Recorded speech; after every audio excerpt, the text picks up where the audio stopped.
He believes success lies in building leadership rather than developing individual leader talent. Ralph created the Leader's Toolbox, an innovative leadership language and process for facilitating growth and change. What I really want to do is help leaders overcome the challenges that they face and give them very simple yet powerful tools that I know are going to work. Oftentimes these tools will take maybe 20 minutes and half an hour to learn. But their power is that when they use them with a group of people, they're able to do leadership work they've never been able to do before. So let me tell you how I got started. It's 1987. I remember as if it was yesterday. Dycomet Corporation. 3 years before, people were pouring money into the company. We were an Inc. 100 company. Now, we couldn't even make payroll. Wayne's the president of the company. So all of a sudden in 1987, things started to change for Wayne. You know, we'd have these staff meetings, and all of a sudden, he started to find his hands.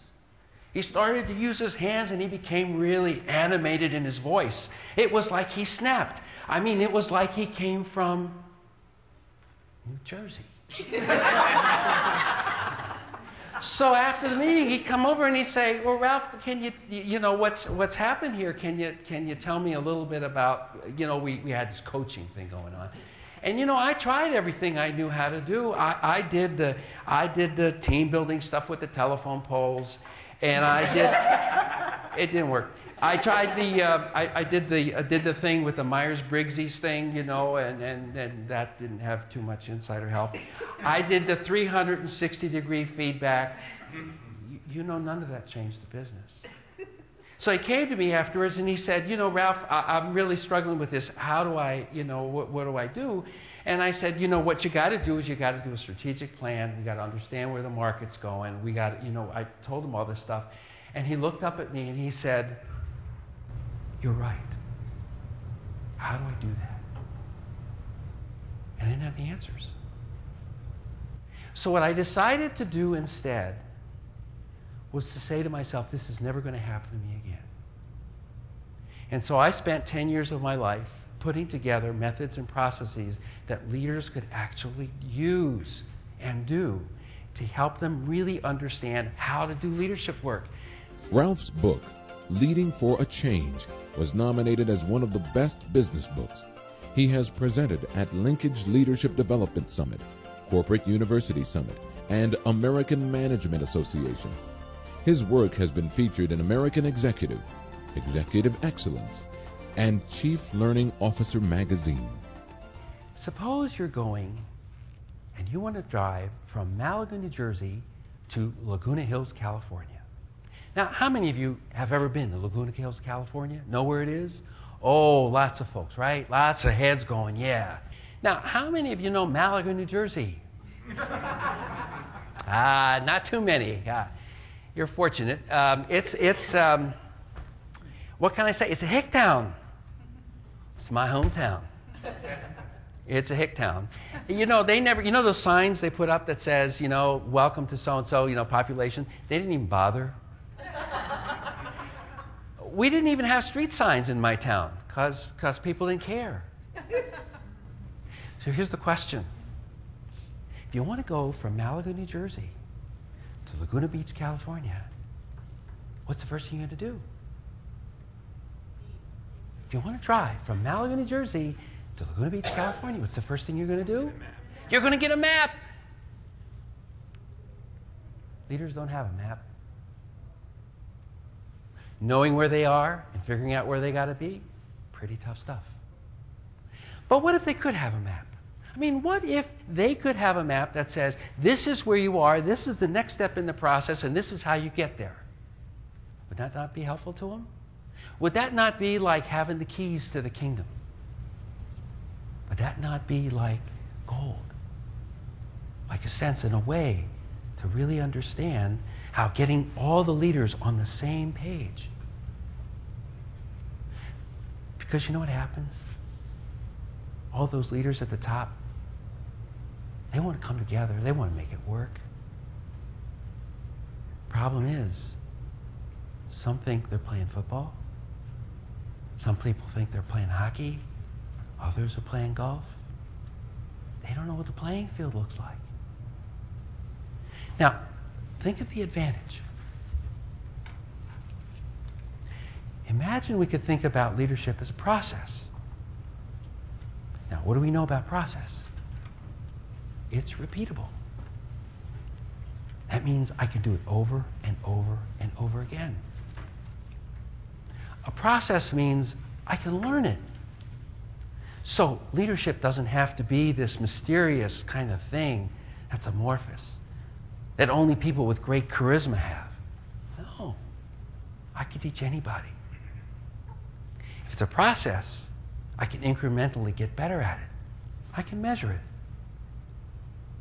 So when I use a process as leadership, I have language.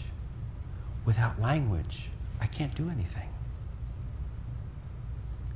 It gives me a way to really hook people to get them to do the right kinds of things. In the Leader's Toolbox, participants get the Leader's Map. It's a way of seeing leadership as a process, as 5 challenges that every leader faces, and in the order in which they face them. They'll learn how to reframe the future, they learn how to build commitment and teach and learn, and how to build community, and perhaps most importantly, understand the difference between solving a problem and balancing a paradox. When you focus on leadership, a leader as an individual kind of skill, then what happens? You build the silos and the differences between people.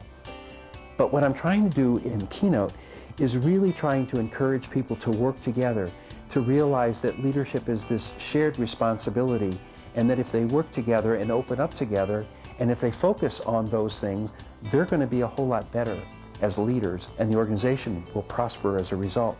It's 2002. The manufacturing market is in the tank. People aren't buying capital equipment. Software as manufacturing is really suffering. In the first quarter of the first year, Terry Peterson in 2002 suffers $500,000 of loss of revenue. Now, normally what Terry would have done is he would have fired a bunch of people. But he was armed with a set of tools and a process that allowed him to do work differently. So instead, what Terry did was he used the Leader's Toolbox. And what he did is he pulled all of his people together and said, listen, we have a problem. I'm going to give us a month to figure it out. The first thing is we're going to reframe the future of our department. We're going to reframe the future of how we work together. And you know what? They figured it out. They created 5 to 6 new products, and by the end of the second quarter, they made up that loss of the first quarter. And by the end of the year, it was Terry's best year of his ever leadership. Truly successful and powerful. So what could have been his worst year was the best. Now, in case you think that was an aberration, we have down the hall Dave Gahn. Dave Gahn was sent to the UK. 2 other previous general managers were sent to the UK, and they failed. So the president said, I want you to go over there, see what's over there, and then decide how we're going to sell the business. Not if, but how. So instead, what Terry did, he went over and he said, hey guys, I was here to sell this business, but I don't want to. If you can work with me to create a compelling story about why we should be here, I'll go back and sell it for you. Terry went back, took the story, and sold it.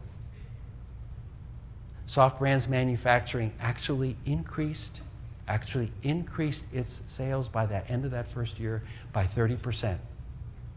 The second year, they increased their sales by 23% when the rest of the market grew by only 2%. It was the use of good process. It was the use of tools. It was the use of language that really allowed those folks to really focus on not what they had to be, but what they had to really do in order to make really great things happen. What's really different here is I want to help people understand very clearly what it is that they have to do and how they have to do it, and to walk away with a sense of commitment that they in fact can do it. Leader inside. Some assembly required. Thank you. Ralph has also held several executive human resource positions that have given him a deep insight into the leadership needs of organizations. Ralph's signature keynote offers participants the specific ideas for what they need to do to reframe the future of their organizations, departments, jobs, and lives.